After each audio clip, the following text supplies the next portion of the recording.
Hi everybody, welcome to my channel. This video is just me yapping pretty much, and I felt like I wanted to make more commentary and idea-based videos, and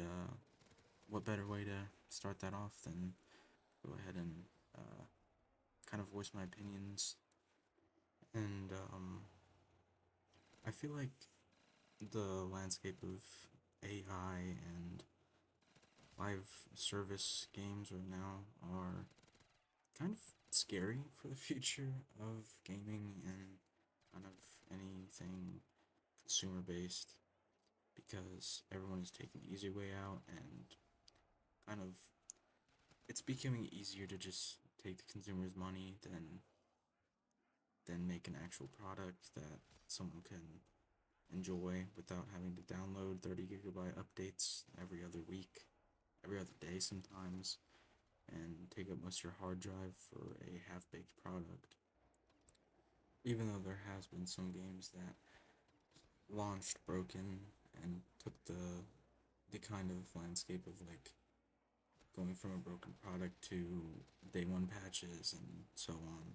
such as No Man's Sky and like other Call of Duty games and stuff, um, that became good games after their rugged launch. But still, I think I think that these kind of like ways to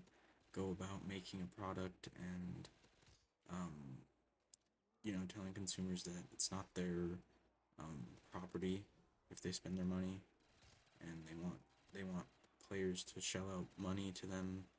for subscriptions to play those games, which Warcraft has had that kind of motif or whatever, to you know have to subscribe to the game to play for longer times and stuff. So I mean, it's been here for a while, but I think that the the way that they start to structure it now is more of a immoral and kind of scummy way to go about business and being in this industry, you know, having to having to fight for the right to own games and property that you pay for, and more greedy companies trying to get you to shell out more and more cash for a half big product and something that wouldn't even be um, wouldn't even be worthy of your $60. They're trying to stretch that into thousands of dollars from you just to play it. Um, and I don't know, it doesn't sit with me right at all. And I feel like a game that sits dearly with me, such as, well, more of a franchise that sits dearly with me, such as the Mortal Kombat franchise, and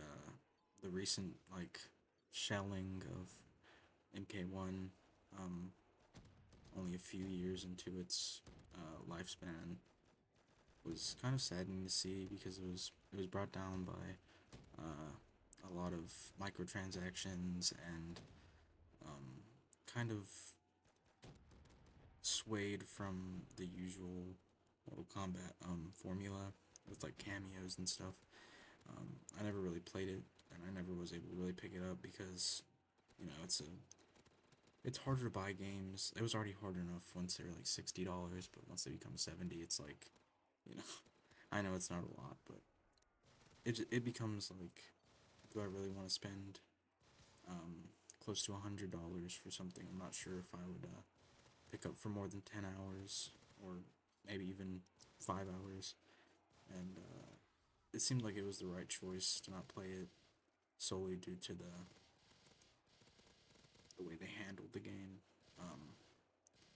and I don't know, it just makes me upset to see games kind of start to become shells of the former self. And I think that companies should start to kind of evaluate how they think consumers will look into the product that they sell, especially their models of constant microtransactions to play the game, or especially with like EA. If you want to play the mainline FIFA games, you kind of have to have um, money to shell out for cards and stuff if you want to play the online. And there's little to no offline game modes, uh, other than like a career mode and some cups that you can play. But still, it's like it feels hollow when everything needs to be a transaction instead of actual enjoyment and player base. It becomes who can shell out the most cash in a certain amount of time to gain the advantage, especially in sports games like 2K and the show have started. The show still hasn't gone too far with that, but I've seen people still shell out a lot of money just to purchase the top cards and then stop playing after a month.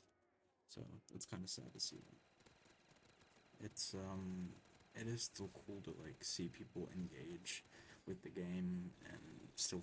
um fight for what they love, because even though gaming is kind of still seen as like um something that isn't as serious, it is still something that people kind of feel very passionate about, and it's really cool to see people kind of uh, fight for the franchises they love and the games that they want to be better. And I think that companies should respect um, people's wishes, especially with like things like remakes starting to come out, and kind of capitalizing on nostalgia instead of making new and interesting IPs and games in the franchise. Um, and I just it's just kind of a mini rant and talking about um, how I kind of feel about that kind of situation. But let me know if you guys like this kind of commentary style. And yeah, that's about it. Peace.